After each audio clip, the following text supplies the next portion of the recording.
Welcome to Reconnect, the podcast dedicated to sharing and defending the good news of Jesus Christ. That is, Jesus died for sins, was buried, and on the third day was raised again, according to the Scriptures, for our salvation. It is through Jesus alone that we are reconnected into a right relationship with God. Reconnect us, O Lord.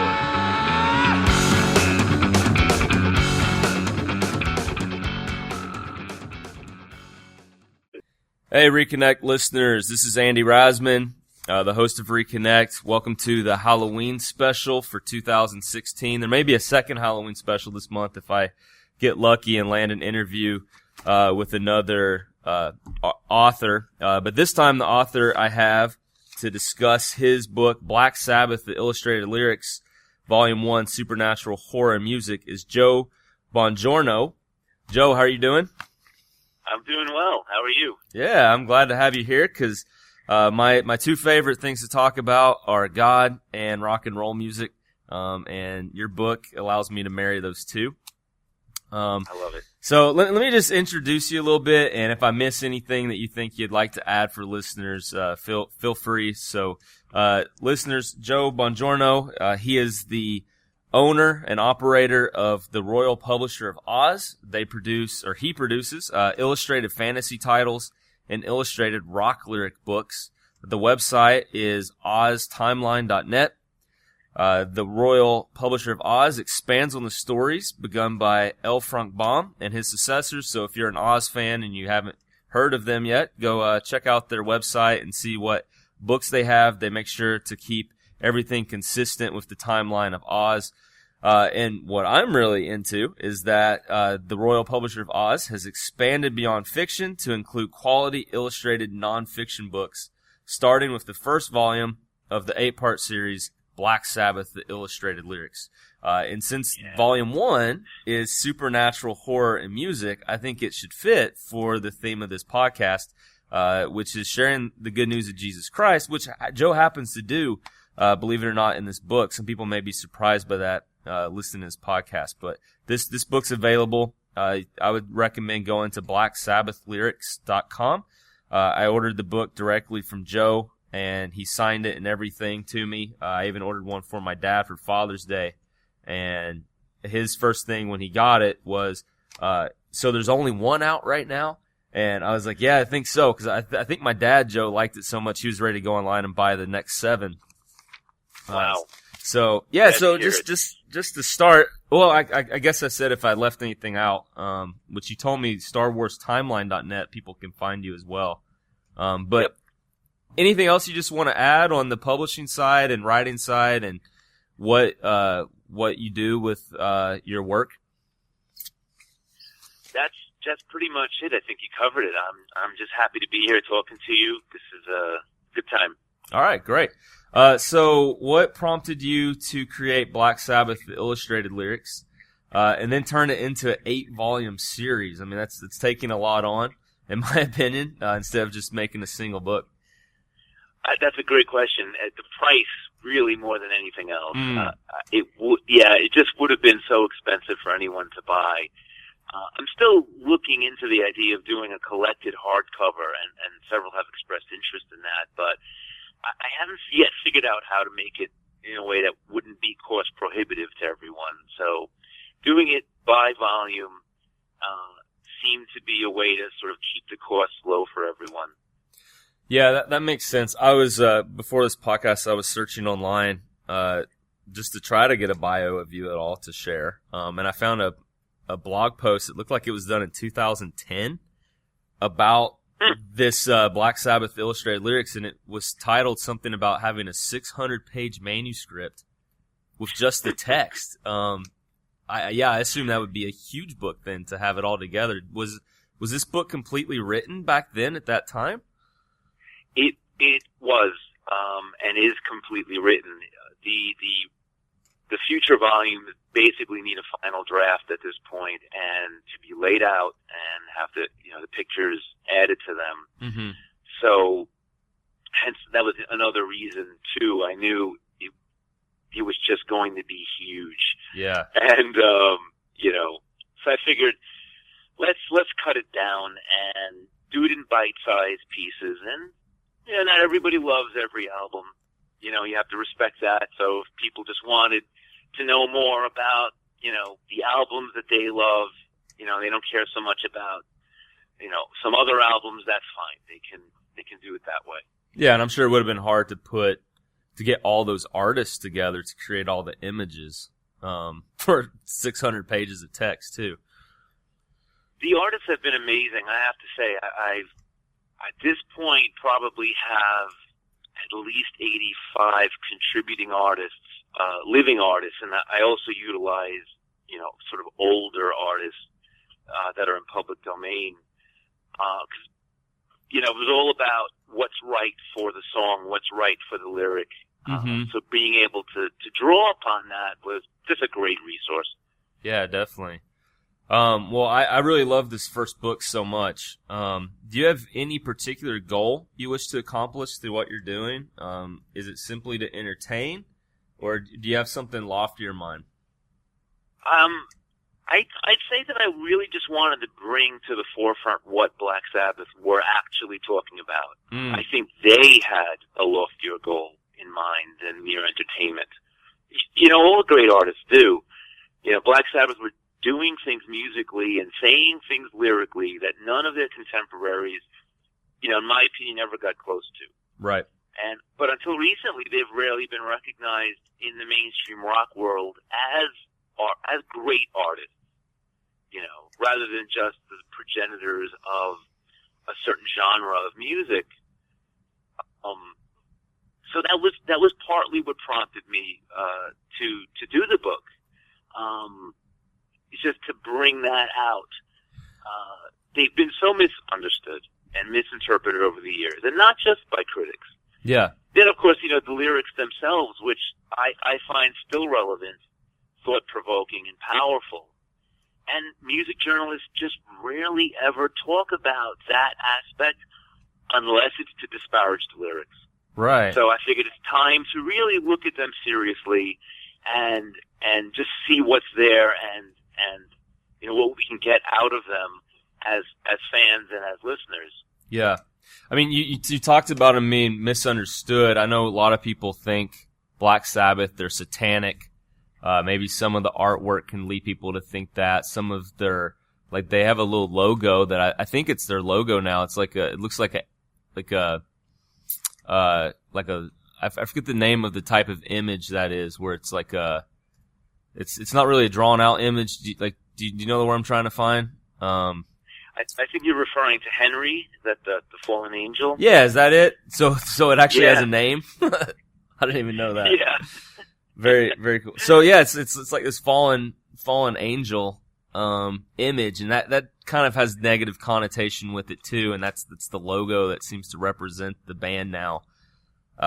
So that imagery there, people really may be put off by. And what I thought was so interesting when I looked at the preview of your book online on Amazon is that the very first thing I saw was actually a quote from the Bible. You had Acts 26, verses 17 to 18, and it came before the table of contents even, so it was front and center. It says, I am sending you to them to open their eyes so that they may turn away from darkness to the light, away from the power of Satan into God. And again, people typically thinking satanic band, very dark imagery, fallen angels. Ozzy's known as the Prince of Darkness to a lot of people. I think he's even refers to himself as that at times. So this is not what people would likely expect to be a verse at a cover at the front of a rock and roll lyric book, especially for Black Sabbath. So why did you choose these verses? A couple of years ago, I read a post from a new fan of Sabbath who said, he said when he began listening to them, he expected to find darkness, but he instead found light. And that stayed with me. And I believe, that was basically Geezer Butler's sort of mission statement. It's even stated in the last stanza of the song Behind the Wall of Sleep, where he writes, now from darkness there springs light. When Geezer was younger, he'd wanted to be a priest, and I think he was essentially able to use Black Sabbath as a vehicle for a spiritual message. You know, even their songs that don't deal directly with like the big concepts of, you know, good and evil and, you know, and war and peace have a strong moral message. Right.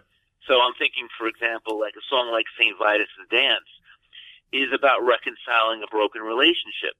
You know, it's about healing. You know, there's a positive message in it. You know, it's not the first thing that people think about when they hear the name Black Sabbath, and yet it's there. It's right there in plain sight. Mm-hmm. What do you think it is that causes people to miss it? I would even imagine a lot of Black Sabbath fans miss it. Because, Jack Black is a big Black Sabbath fan.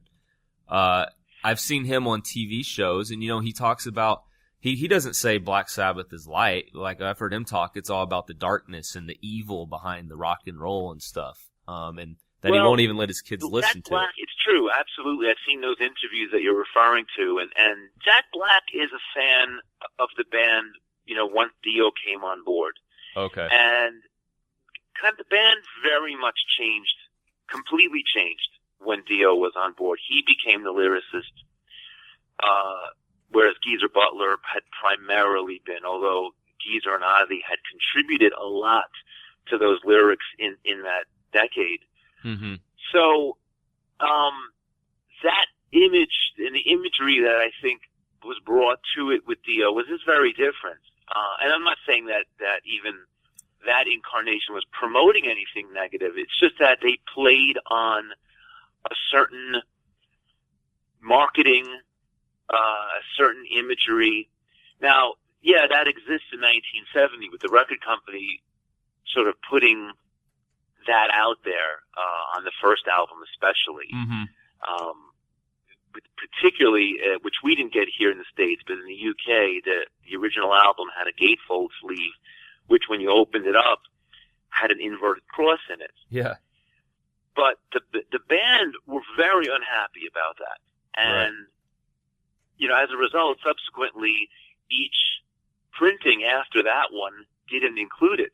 I mean, Geezer was extremely unhappy, especially because it was the opposite of what he was all about at that point. Yeah. He had flirted with the occult when he was younger and made a definitive move away from that. Mm-hmm. Sort of, again, you know, out of the darkness into the light. Right. So they made a concerted effort, and, man, that haunted them. That you know, initial, you know, what the record company had done sort of haunted them for the next 10 years, because all the interviewers would ever wanted to ask was, you know, oh, do you do black magic? Are you into Satan worship? So they were constantly defending themselves, saying, no, that's not what we're about. Yeah, for sure. Definitely. That for me, that's one reason why I like them so much too. You mentioned that their lyrics are completely different from what a lot of other bands are singing. For myself, you know, I listen to a lot of bands growing up that now, where I am with the Holy Spirit, I can't even listen to some of that stuff, like AC/DC. For myself, I'm not going to say no Christian should listen to them, but for myself, a lot of their lyrics, I'm listening to it going, this doesn't have any moral grounding, which is anything like what I accept from God's word, with the sex, drugs, and rock and roll. But with Black Sabbath, I can listen to virtually every song they have and actually see how it aligns with my Christian worldview, which I want to get into a little bit more. With that verse about them being appointed as prophets, what stood out to me, a very interesting quote you put in your book by Bill Ward, the drummer, for people listening, that there may be listeners that don't really know Black Sabbath potentially with my audience and for this podcast, but so Bill Ward, the drummer, actually said, due to the remarkable success of this first album, which is covered in this book, which is self-titled Black Sabbath, the band being unknown, a completely new style of music, you know, being very shocking at the time, the fact that people even heard it and listened to it, he said, it's almost as if God wanted a Black Sabbath. So what do you think about the reality of such a claim? Do you think God actually had a hand in their success? Did he actually appoint them to be prophets, as you are alluding to with the Acts 26 verse you listed? I know it's a controversial position to take, but I do. I'm going to come right out and say it. Wow. I definitely do. I'm thinking too of like Acts 2:17, where the Apostle Paul quotes from the 2nd chapter of Job. It says, "In the last days, God says, I will pour out my Spirit upon all people. Your sons and daughters will prophesy, your young men will see visions, and your old men will dream dreams." And I think that when they embrace their role as truth tellers, artists and musicians have that opportunity to serve as modern day prophets. I think the folk singers of the 50s and 60s were. I certainly think Black Sabbath were. They reached an audience that mainstream religion just couldn't. And whether one chooses to hear that message is up to them. But it's there, and I think God puts it there. Yeah. And I don't think he's denominationally elitist either. Okay. Ezekiel 33:33 says, "When all this comes true, and it surely will, then they will know that a prophet has been among them." And it's been 40 years since these first two albums that Black Sabbath did in 1970. And when you look at songs like War Pigs, they still ring true. There is still tremendous truth to them. And I think that's going to be the case, until we're on the other side, so to speak, that we see that what Black Sabbath was saying was grounded in reality and truth. Yeah. And spiritual truth as well. Yeah, definitely. Which I find to be pretty sad that a lot of Christians then don't even know any of what you've just been talking about, because they see the name Black Sabbath and they don't even listen. They instantly shut the door because they're judging the book based on its title. Well, not the book, the band on its title, the band on its artwork or imagery. I know a pastor who actually, I was I usually listen to rock music when I'm grading papers and stuff at the school, and our campus pastor heard it and was like, "Oh, Led Zeppelin." I'm like, "Yeah, Led Zeppelin."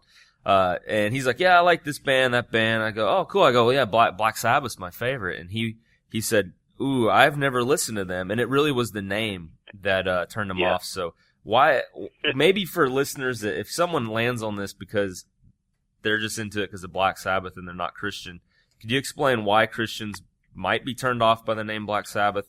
And then also, why hasn't the name turned you away from the band since you're a Christian? Yeah, great question. And it's true, on the surface, it does sound satanic. Like a kind of profaning of the Sabbath, which we know was the Lord's day intended to be kept holy. But that's really the point. Throughout the Old Testament, God condemns both the religious and political leaders in ancient Israel for their injustice, for their slaughter of the innocents, for their worship of idols, all of which profane the Sabbath. So, taking a look at, say, the first chapter of Isaiah, that talks about God rejecting the Sabbath because the people and its political and religious leaders had become so corrupt, so evil. So what happened as a result of that? Well, Amos 5 tells us that the day of the Lord will be darkness instead of light. So, in essence, mankind brought about a Black Sabbath. And that has obvious parallels, not just to ancient Israel, but to our day. So I find the name is appropriate because the band are exposing that spiritual darkness. And it's not something that you see in a lot of music. It's a profound thing to sort of reflect. And as far as my own reaction, I was a kid. I was 11 when I first heard Black Sabbath, and I was exposed to them in the way that a lot of young people are, through the songs Paranoid, Iron Man, and War Pigs. But I was always someone, even at that age, who paid attention to the lyrics. And one day I'm going to have to dig up my scribbled notes from when I was a kid. I still have them somewhere around here. Yeah. But I knew that what they were singing about was something honest, and ultimately something that was positive. I could hear that very clearly in War Pigs. Yeah. So that's how I knew that this band was, there was something more going on here, and whatever it was, I wanted to know, and I found out. Yeah, definitely. Yeah, my first exposure to the band fits along with the idea of this book, Supernatural Horror. It was Black Sabbath's self-titled album. I was probably in elementary. I already knew Led Zeppelin and Pink Floyd and a bunch of others, but for some reason I didn't know Black Sabbath. And I was digging through my dad's record collection, and I find Black Sabbath, and I go, okay, I don't know who this band is. This looks interesting. And I put it on, and the album starts out with the rain and the bells tolling, and then it just kicks in. Dun, dun, and I was like, holy moly. And I was like, is my mom going to kill me? Because my dad wasn't home at the time, and I'm like, is my mom going to kill me because she's hearing this played? It's named Black Sabbath. I don't even know if my mom knows this exists in the record collection. I took it off before the singing even started, and put it away. Because, again, that name kind of had that vibe of something not good juju, So I actually was afraid the first time I heard Black Sabbath, which let's go ahead and move into that then. Like, the horror element about this. I know in your book you talked about the name being the name of a horror movie named Black Sabbath, and they thought they were making music that sounded kind of like horror. But that doesn't sound that. But I mean, just music that maybe sounds scary isn't not necessarily supernatural horror. So why did you choose to name the first volume Supernatural Horror and Music? And what distinguishes supernatural horror from just natural horror? Wow, that's a good question. Well, I can tell you the title was a play on an essay by horror writer H.P. Lovecraft, which was called Supernatural Horror in Literature. Oh, okay. And yeah, it's quite a good essay if you're interested in the genre. And I intended it in a similar but a slightly different vein than Lovecraft did. So for me, like, natural horror is what we see going on every day in the world, if we're paying attention. It's the violence, the greed, the hate, the apathy, just the cruelty of man. Supernatural horror, on the other hand, is a recognition that at its source is a dark, satanic will. So some prefer to believe that that's a metaphor for inner evil, and they like to strip away the supernatural element for a psychological one. While others believe that, Satan is an actual supernatural being. Right. As far as Sabbath is concerned, I think they correctly define him as both. Okay. He is an external dark force that plays on an inner psychological capacity for evil. Okay. So we see that in the song Black Sabbath. From a psychological perspective, the lyrics show how people's desires cause them to pursue a dark path, to attain their desires. And that's an absolutely valid reading. But there's also a supernatural element connected, almost intrinsically, to that dark path, which has as its origins the devil. Wow, fascinating. Yeah. Are there any specific examples of supernatural horror that are found throughout Black Sabbath's first album that you would point to and go, that's definitely not just the everyday greed. This is actually showing a hand at work, which would be the devil or something beyond the physical. Definitely. And I never even realized the extent of it until I began writing this book, that it's throughout the whole first album. So, looking at the songs, the song Black Sabbath is the most obvious, because Satan is a presence there. People have sort of summoned him up, and he's exacting a price for that, for fulfilling their desires. But it's also, that element is also very clear in The Wizard. In that song there's a benevolent supernatural agent. The one who transforms grief into joy, but who also causes, if you remember the lyric, the demons to worry. And they, of course, are dark supernatural entities. Yep. Okay. So then, let's look at Behind the Wall of Sleep. That again puts forth an intertwined psychological and supernatural pattern. You know, in this case, it's a death dream that's basically a supernatural wake-up call. Okay. NIB is another one it's the most fantasy-driven song on the album, but essentially it has Lucifer falling in love. Okay. Then there's Warning, which, although it's not their lyric, is rife with supernatural omens and portents of the evil that will come, again, of the narrator's dark obsession.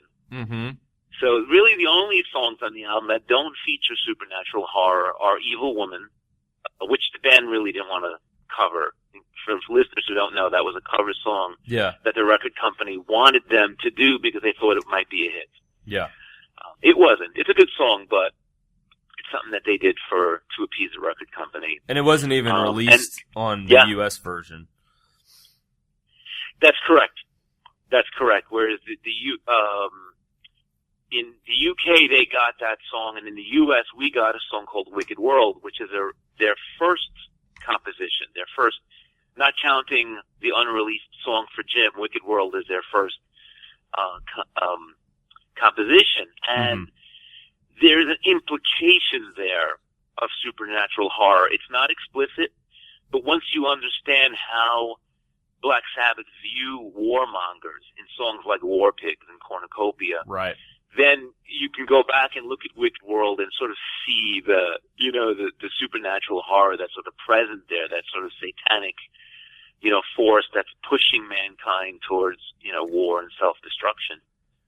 Yeah, definitely. It's kind of like apocalyptic literature in the Bible, just kind of revealing that demonic forces that are at play at the same time as the stuff's happening in this land. Exactly. I really enjoyed your analysis of each song. Thank you. A lot. Are you trained in any way? Like, have you studied literature, like academically, or is this just something that you've done as a hobby to get to this level, or are you just gifted in it? Do you know? Like, definitely something I've done as a hobby. I've always been one to believe that your education shouldn't stop when you leave high school or when you leave college. That if you can make time to keep learning in any way, shape, or fashion that you can, that you should, because there's just so much to learn about in life and so much that we don't know. So yeah, you're welcome if you're ever in New York to come to the house, and you'll see I've got a tremendous library in here that, it's pretty awesome. Yeah. I can tell from your book, because you quote a lot of literature from across centuries in this book and tie it all to these lyrics, which I think really helps ground this in history. Like, this is not something which is just for the 70s or for us right now, sitting in 2016. This is the ever-ending story of mankind being played out over and over. Yeah. I guess go to the Dio lyric about over and over. But right. On that analysis level, something that stood out to me is that throughout the book you talk about a recurring lyrical tendency for the lyrics to be in the first person narrative. So like the Black Sabbath, the opening track, where the guy is seeing this dark spirit before him in trembling, and knowing his day is numbered. This is Satan coming for him. But then there's a switch in it. And you said this happens throughout the whole album, where there's like the songs are narrative, first person, but then it switches to a second person lyric. Could you speak on this practice within Black Sabbath? Maybe not just this album, but across the spectrum, and what it means to us, the listener, so it means more to us than just fantasy. Yeah, definitely. It never ceases to amaze me how profoundly creative and astute these four guys were. And with the exception of Geezer, none of them went to college. They just, and I love that. It's something that we can all sort of attain to, but they employed language in ways that were just really effective and very artistic. So you mentioned, for example, the song Black Sabbath, and There the narrator begins describing the action as it unfolds. Mm-hmm. Saying, what is this that stands before me? Figure in black which points at me. This is a traditional storytelling technique. And it's one that's put to good use in horror literature because it creates a sense of immediacy for the reader. But Sabbath then, they do something unexpected, and in the last stanza, they switch over to the second person so that the narrator is now speaking directly to us. Mm-hmm. So when he says, you people better go and beware, he's telling us that. And it might not even be the same narrator. Black Sabbath, the band, have essentially become the narrator at that point. Right, right. Which is it's a very untraditional approach. And they do this or something similar several times in various songs. Mm-hmm. That second person narrative, that itself isn't uncommon. Lots of songs have a narrator singing to another person off screen. Right. So it's like Tomorrow's Dream, for example. Although interestingly, that lyric also switches from the second person in the verses to the first person in the chorus. Mm. But it's rare when it's used to speak directly to us, right, to the listener. So apart from the only other band that I know that's ever done that was the Moody Blues. Okay. Because it works they were another sort of spiritual band that liked to sort of impart advice or insight to the listener. Right. Paranoid does it. It switches from the first person to the second in the last line to suggest to us that we enjoy life before it's too late. Mm-hmm. Cornucopia switches it for the bridge section. A National Acrobat switches it halfway through when the tempo changes. Uh-huh. It's like two different songs. Right, it really is. It's fascinating the way that's done, and it's seamless. But it's a technique they use sparingly. They didn't overdo it. They saved it for certain, for the right songs. Yeah, definitely. Brilliant. Correct me if I'm wrong. It's called omniscient narrator, right? When the person's speaking, it's usually second person, right? Is an omniscient narrator? Is that right? Third person can also be, because the omniscient knows everything. Right. So when you read a third person account of, which most stories are in the third person. Okay. That's the omniscient narrator who's basically telling us everything. They tell us the thoughts of people. They tell us things that the protagonists or the antagonists in the story might not know. Gotcha. Third person. But we have insight into it, yeah. Gotcha. Sabbath utilized the omniscient narrator a lot in Never Say Die, actually, in that album. Okay. They employ a more storytelling You're technique. right. Like They always Johnny Blade switched it and up. stuff. They didn't keep things the same. Very experimental band, which they don't get credit for a lot. Yeah. No, definitely not. It's very creative. Every album's slightly different in some way and grows upon.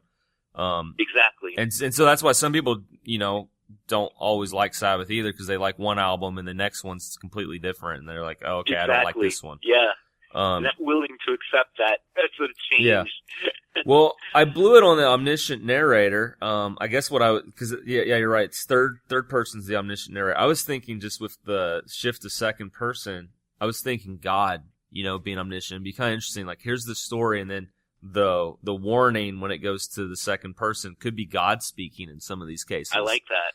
I've never thought of it in those terms, but I think that's very insightful on your part. Wow. So let's talk about that Black Sabbath one, the song Black Sabbath. At the end where it switches, the line is "People running 'cause they're scared. You people better go and beware." In the book, you have like a standalone quote. I always love how books do that. Like, like with chapter breaks, they just put like a random quote and they never really expand upon it. It's for us to tie the connection. But for that lyric, you quote Martin Luther, and I'm Lutheran, so that stood out to me. Cool. It reads, this is Luther. You quote him saying, "If you young fellows were wise, the devil couldn't do anything to you. But since you aren't wise, you need us who are old." Do you mind tying some knots together there? Why you put that Luther quote next to this Geezer Butler lyric? Yeah, that's a great catch, by the way, on your part. That's awesome. I put it because it's basically the same message. You know, Luther knew young people needed spiritual guidance from their wiser elders, since on their own they're prone to foolish and sometimes harmful attitudes and behaviors. And that's what happens in this song. You know, the lines are saying, look, you know, be wise, don't mess around with the occult. You know, and I've always liked the line, people running because they're scared. People are scared of the unknown, or they're scared of what might harm them. But if they had spiritual wisdom, they could stand firm against the darkness. Right. And they'd be wary enough to not invite it into their lives in the first place. Yeah. And that was the inspiration for the song Black Sabbath itself. Wow. You know, Geezer had been foolish enough, had been messing around with the occult, and he got what he believes to be a demonic visitor. And that so completely terrified him and turned him off to all of that he went back to his Christian faith, which he was very, very firmly, you know, entrenched in as a younger person. You know, so, but isn't that not the pattern that we see a lot with teenagers? Right. You know, they start to branch out away from whatever their parents had taught them or whatever, you know, religious instruction they had gotten, and they begin to explore, you know, the dark side because it seems cool. Yeah. Or it seems like fun, or it seems like it'll give them a sense of power. Right. But if you've ever read anything from Dave Mustaine, it's from the band Megadeth, he talks a lot about his journey and how he had done that, right, and how it messed up his life for many, many years. You know, and he comes right out and says, you know, a lot of people will say, oh, yeah, Dave messed up his life because of the drinking or because of drugs. He says, no, it wasn't that. It was because of the occult and my involvement in it. That's what messed up my life. Yeah. You know, so way back in 1969, you know, Geezer Butler wanted to warn people, especially young people, hey guys, don't fool around with this stuff. It's not what you think it is. It's not innocent. It's not fun. It's not cool. Yeah. You know, it's dangerous. Definitely. What you said really spoke to me. I never interpreted the lyric this way. I don't even know if I picked it up in your book. I don't know if you put it in there. The line about when you have God on your side, when you have light on your side, you don't have to be afraid and you don't have to run. The people that run are those who don't have God when they face evil. Right. Right. And because that's they don't really know powerful. What's going on. Yeah. They don't get it. They don't have a context for it, and they don't know how to fight against it. Which, when you have God in your life, when you have, you know, even a little knowledge, you know, of what that means and what that's about, you know, there comes your courage. There comes your ability to stand up against it. You know. Yeah, because you see the bigger picture. Yeah, and then the lyric before it switches to that second person narrative too is, "Oh God, please, no, oh no," right? So the guy actually, I've always interpreted it as not just taking the Lord's name in vain, saying, "Oh God, I'm going to die," but actually a cry out to God for salvation or for being spared. And so then. Maybe this switch to second person narrative would be Geezer then. He cried out to God for that help when he faces the devil, and then coming out from that says to the people, don't run, stand firm in God, don't be afraid. I think that's exactly right. Really awesome. You know, there's a parallel, if you want to go a little deeper for a second, there's a parallel to this song on the Never Say Die album called Shockwave. Okay. And it's a similar concept. The protagonist is being sort of haunted by dark forces. Unlike the song Black Sabbath, where he cries out to God for help, and presumably is helped. In the song Shockwave, the narrator actually attempts to employ science to save him. Yeah. It's like a cryonics thing where he thinks he can escape, you know, whatever this is that's hunting him and it doesn't work. In fact, it exacerbates the problem, makes things much, much worse for him. And I love that, and I don't even know if it was a conscious thing on Butler's part to do that. Mm-hmm. But it works. It totally works with this interpretation that, here's the one man, and he is crying to God, and, he finds salvation. And here's another man who maybe doesn't believe in God or know, and attempts to use science to escape and doesn't. Yeah. I just think that's perfect. You know? Definitely. You can turn to science for help, which a lot of people are doing now with like transhumanism. Yeah. I'd love to have an episode on that eventually. It's people's escape. Like we can transcend being human to something different. We can advance evolution, marry ourselves with machines, like what you're talking about here. And it doesn't solve the sin problem. And is it even life at that point? Right. All right. So simulation of life. Yeah.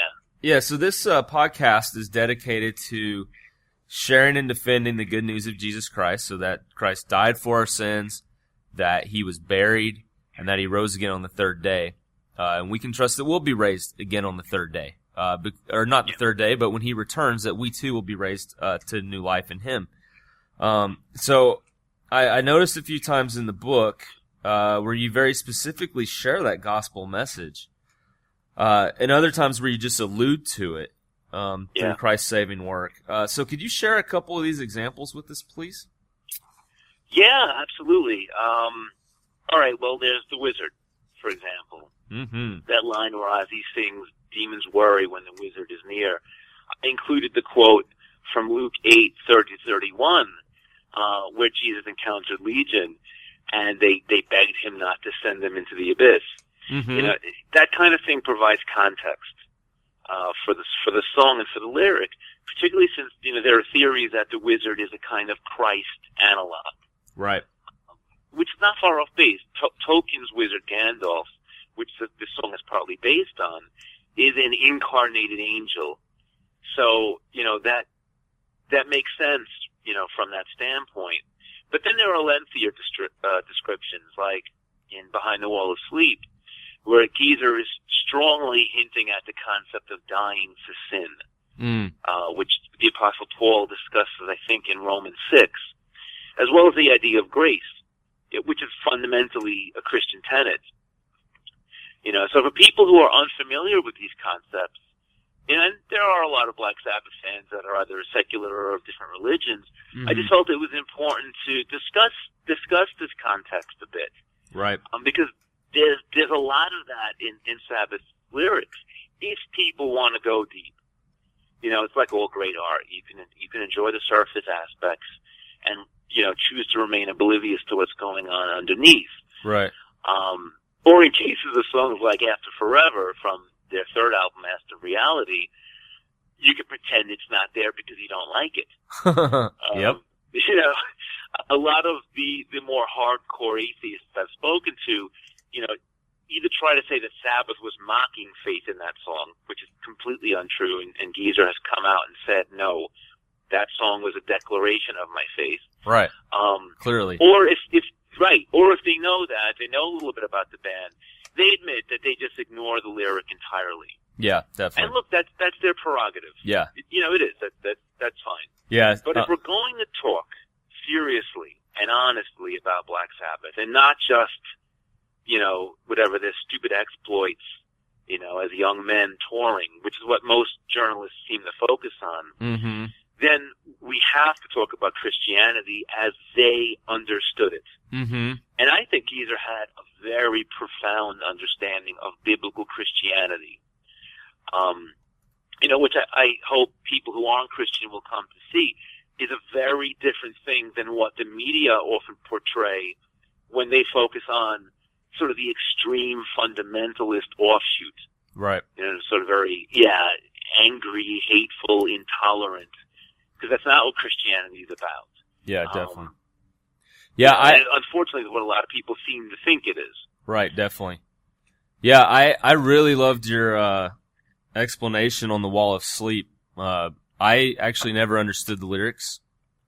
I think the CD. A lot of people don't. Yeah, the CD copy I have doesn't have any lyric inserts. And I just never looked the lyrics up. So Most I of actually the was lyrics are misunderstanding wrong. what was Even if being. you look them up, Yeah. you'll find a lot of egregious mistakes in, in online, lyric sheets. Just for listeners so that they know, I'm in touch with Essex International, who are the copyright holders of the lyrics. Okay, yeah. And we spent a lot of time together going over the lyrics, going over the lyrics they had, going back, to the 70s, as well as some of the mistakes that had crept into there, and really correcting and coming out with, well, at this point, what is as definitive a lyric sheet as we're going to have until Geezer Butler, releases his handwritten, lyric sheets. Yeah. Uh-huh. So it was important for me to have that, because you can't talk about the lyrics if you don't know what the correct ones are, and what you see online is very, very incorrect in many cases. Yeah. Yeah. Probably someone like me that completely misheard it, went on the wiki style lyrics website and typed in the lyrics. Yeah, definitely. Well, anyways, since reading your Wall of Sleep explanation, actually getting the correct lyrics, and you're hearing how you explain how you interpreted these, and I think you're spot on it. That song's now maybe my favorite on the whole album, just because the meaning behind the lyrics. Cool. And I even like that is the song for listeners, that the line, "Now from darkness there springs light," comes from. So if you're listening and you're just not familiar at all, with Black Sabbath, and, I would say maybe just start there, because it does have this really deep Christian message in it that, Joe definitely helps illustrate in his book here. Maybe just a couple more questions if you got time. Yeah, sure. Speaking on these gospel connections, do you think these connections were intentional by Butler? Did you find any quotes from him where he says this is intentional, or is like Wall of Sleep potentially just something that is unconscious, kind of his worldview coming out just naturally? I think both. Okay. I think both are true. Okay. And definitely, interviews will back up the conscious aspect of it. Mm-hmm. He describes himself as a kid as being very religious. He calls himself a religious maniac. Mm. But even in recent times, he's unabashedly come out and said, and give me 1 second, right, here we go. Right here I have a quote from a June 2015 interview with Jamie Blaine, where Geezer Butler said, "I always felt that God and Jesus wanted us to love each other. We were all brought up Christian. We all believe in God." I mean, that's right out there, Yeah. But, whether or not, listeners make the connections in the songs, well, that's up to them. Sabbath fans are, a lot more diverse, I think, than non-fans will realize or think that they are. Mm-hmm. So, I grew up, with and met along the way fellow fans who totally understood and appreciated that spiritual vibe that Sabbath was putting out. But, I've also met others who just don't. They don't get it, or they don't want to get it. And that always astounded me back in the day. Now I have a better understanding that, for them, it's just about the heaviness, or it's just about the riffs. Yeah. That's fine. Different strokes and all. Yeah. But there's a lot of people who just don't pay attention to lyrics. And sadly, especially in the U.S., we don't have, quite that love of reading that I wish that we all had. Mm-hmm. And that's an institutional issue that stems from the top, really. Yeah. But a lot of fans just aren't in the habit of reading lyrics. Right. Or in the cases where there aren't lyric sheets, or where they're wrong, they're trying to puzzle them out. And then there are those, maybe they're young, or maybe they're not so mature, and they like the dark imagery, they think it's cool, they think it's rebellious, and that's what they're into about about Sabbath. Right. Is that. But for those of us who do read lyrics or pay attention to what's being sung, it's very clear to a song like After Forever. And I can recommend that to your listeners from the Master of Reality album. Very much. Actually, the entire album. That's a Christian concept album, right? Yeah, exactly. Very much so. and it has been derided by those few critics, like Lester Bangs, who actually paid attention to the lyrics and said, wow, like being hit over the head with Christianity, but it's amazing to me. Yeah, definitely. And those lyrics, by the way, were printed on the back of the album. Oh, yeah. Yeah. So it was very obvious for everyone to see, fans, critics, journalists, what the band's stance was. And it's amazing to me that since that album came out in 1971, still people accuse them of being satanic. Yeah. It boggles the mind. Yeah, definitely. They have not really even looked at the band, right? Right. So this is kind of the last question I had prepared. It's dealing with the song NIB. People always refer to it as Nativity in Black a lot of times. But that's not the case. You explain that in the book. That's not what it stood for. So NIB, the lyrics, you already mentioned it earlier in this episode that it's like a love song from the devil. Right. And what always stood out to me when I did actually finally start listening to Black Sabbath, I wasn't horrified by it. I actually listened to it. Ozzy sings in this song, "I am Lucifer, please take my hand." And it's really like a pleading type, Yeah. This is, he really wants you to come with me, And, when I first heard that, I was pretty shocked. I love the music at this point. To me, the Wall of Sleep moving into NIB there, that little bass run before it kicks in, to me, it's like some of the best stuff in rock history. So I was really digging the music, but as a Christian, I felt like I didn't know how to respond. Should I actually listen to this? Is it okay to even play this around others? Because I am concerned about, the message, expressing to others that I do believe in Christ. I don't want to turn people off by the things I listen to or express to them this is what I actually do believe. Exactly. So, like, in your book, you really explain, I think, how we can approach these lyrics through the song's narrative that, help me understand how this isn't really a plea to follow the devil, but more of a warning. So it helped me resolve some of that contention with the lyrics. And actually, it's helped me listen to it a lot more. And as you said already, you really dug into this. You really scratched deep. A lot of us don't do that. You wish we would. Maybe for some of us, we just need someone like you who's more like a guide. You put together this book and now you're my guide.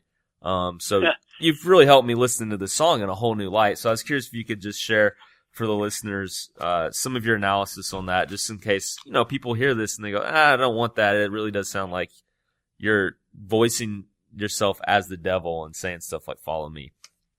Absolutely, and thank you for saying that. By the way, that's wonderful to hear. I really do appreciate that. It's the truth is what it's all about, ultimately, and bringing out the truth. So thank you, and a great question. I remember first hearing that line and thinking, "Wow, that's rather chilling." What is this about? At the time, remember I was like 11 or 12 maybe by the time I got the first album, but I thought the band maybe were just doing a horror movie thing, like trying to be scary. But when I later delved into it, and I began to understand Geezer's Irishness, that comes with a certain sense of wry humor. That he has, that many of the Irish have. I began to understand it a bit more, and I'll explain what I mean by that. Well, first of all, like of all the songs on the album, maybe of any of their albums, NIB is the one that's most misunderstood, and definitely here in the U.S. But we have a lyrical context for that kind of song in what are called murder ballads. Mm. Those are old bluegrass songs, many of which harken back to Ireland. But they belong more to our great grandparents' generation than we don't really come across murder ballads in modern songs. But they started off as a love song, and then they became something much darker, usually involving violence or death penalty, hanging, mayhem. So by comparison, NIB is a lot gentler than some of those were. Mm. But they were kind of meant to be kind of parody songs. They were meant to sort of poke fun at love songs a little bit. But because NIB involves the devil, it creeps people out. And again, that's sort of the point. Mm. Putting aside the fact that it's these are intended to be a parody of a love song. In the preliminary lyric, it was a love song. It really, NIB functions well as a cautionary story about who we become intimately involved with, and especially romantically. Because what do? We lower our guard, and we ignore the warning signs. Mm-hmm. In any bad relationship, and we all know somebody who's in a bad relationship, that's what we see. We see them ignoring, the red flags. So the woman in the song, basically the song is this woman is sort of falling in love with this guy who's promising her the sun and the moon and the stars, all that typical, romantic crap. And, so the woman in the song, and I love that Geezer never disparages her. He never blames her, but she's there as kind of a typical example of how most of us, ignore the red flags until it's too late. Right. If she would, but they're all there clear as a bell, and if she would just listen to what he's saying, mm-hmm. she would see, hey, there's something wrong here with this guy. Mm-hmm. And I think it's a metaphor in a way for what we've been talking about today, about people not paying attention to lyrics or not wanting to put thought into things, judging things by the cover, judging a book by its cover. So she's there, she's just going along, enjoying the feeling of being in love, oblivious until that moment when he says, my name is Lucifer, please take my hand. It's so shocking when you first hear it in the song. And it does function as, in that horror vein, or something that you might see like in the Twilight Zone or the Night Gallery. And can I comment, too, about how great Ozzy's delivery is in that? Oh, yeah. It's so understated and has such genuine pathos.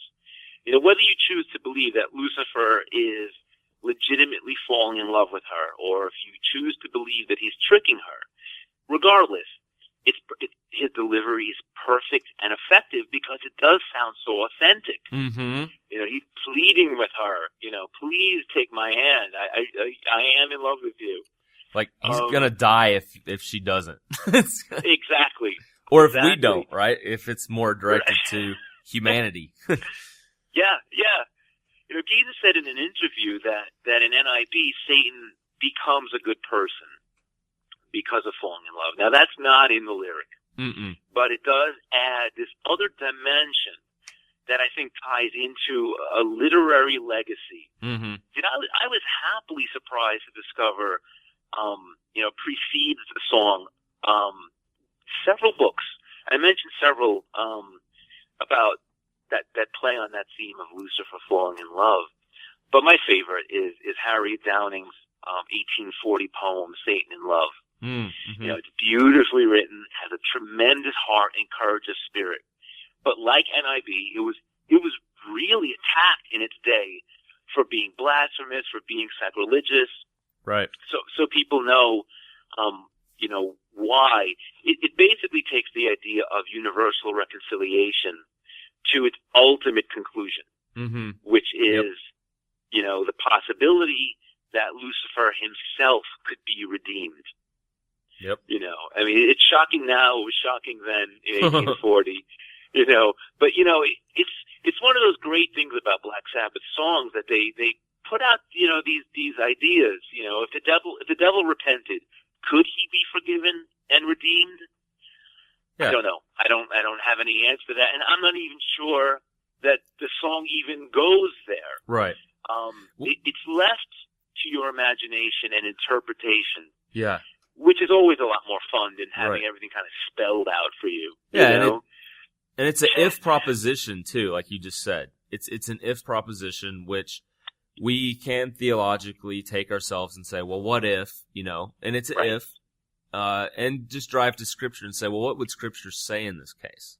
Right. If we're actually going to look at it Right. from a Christian worldview, we would find out, well, that's not an if, that's a possible if from Scripture. At least from my reading of Scripture, I think church history's been on my side on that interpretation, at least as well. But yeah, that's just where we go. It should drive us to Scripture, which is part of supernatural horror, right? Like the first song on Black Sabbath. Here's the devil. What's the response? Well, you cry out to God, help me. Right. And so that's really what I think this album's doing, and what this book that you put together does with its imagery, with the lyrics, with the analysis of the lyrics. I think it's great stuff, and I encourage every listener to get it, Joe, for real. I really do. Thank you. Christian, non-Christian, Black Sabbath fan, not Black Sabbath fan. I think this will really just open you up to see how we can approach lyrics, to teach us the lesson of not judging a book by its cover, not judging people by their appearance as well. Really look to the heart, look to the words, the confession of faith that people make. Judge the words themselves, not the appearance. And even with the words, really get into it. Is Ozzy really saying I'm the devil when he says I am Lucifer? Please take my hand. No. So, Joe, do you have any closing words you'd want to give before I sign off? Just that, it's been great being on here and chatting with you. This has been a lot of fun. And for listeners who haven't yet, delved into Black Sabbath, hopefully, what we've discussed will give you another perspective on what they were about.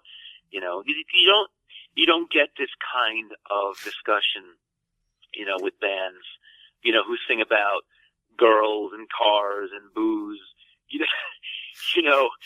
which their contemporaries were doing. They were really bringing it to a whole other level, and ultimately, I think a very positive one, a very thought-provoking one. Yeah. And I hope you guys will get a chance to enjoy that. Definitely. All right, everyone. That was Joe Bongiorno, author of Black Sabbath: The Illustrated Lyrics. Volume 1 of this series is out. It's labeled Supernatural Horror and Music, which fits the Halloween theme, kicking off the month of October here on Reconnect. Websites for Joe, again, are timeline.net. He has a page for Star Wars, the kind of extended world. It's starwarstimeline.net. And then for the book we just talked about, go to blacksabbathlyrics.com. You can order a copy there straight from Joe. He'll sign it for you. You can contact him there. Really great stuff. I look forward to the rest of the series, Joe, and I really hope everyone buys a copy so we can ensure that the other books keep coming out, that there's no financial worry on that at all. From your lips to God's ears. Yeah, definitely. All right, listeners, so my normal closing is to remind you that it is through Jesus, his life, death, and resurrection, that we are reconnected into a right relationship with the Lord.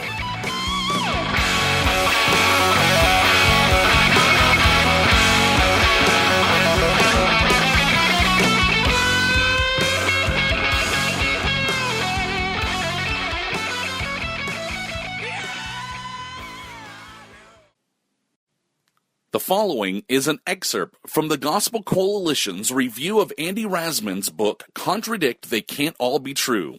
Quote, Contradict will help a lot of conversations get started. Rasman provides Christian believers with a great starting point for understanding and evaluating many of the world's religions. He should be commended for writing a substantive apologetic book that's also practical on so many levels. The strongest sections are where he offers a concise guide on interacting with skeptics Catholics and other religious adherents. Many readers will find Rasman's section on the 20 facts on the 5 major world religions and 20 questions that are most commonly asked when sharing the Contradict message invaluable. This is a solid book, apologetically, theologically, and practically. I pray it will open the eyes of many believers to the importance of evangelizing in a pluralistic age, unquote. To financially support Reconnect, visit contradictmovement.org and order your copy of Contradict, They Can't All Be True. Contradict stickers and tracks are also available. Again, that's contradictmovement.org.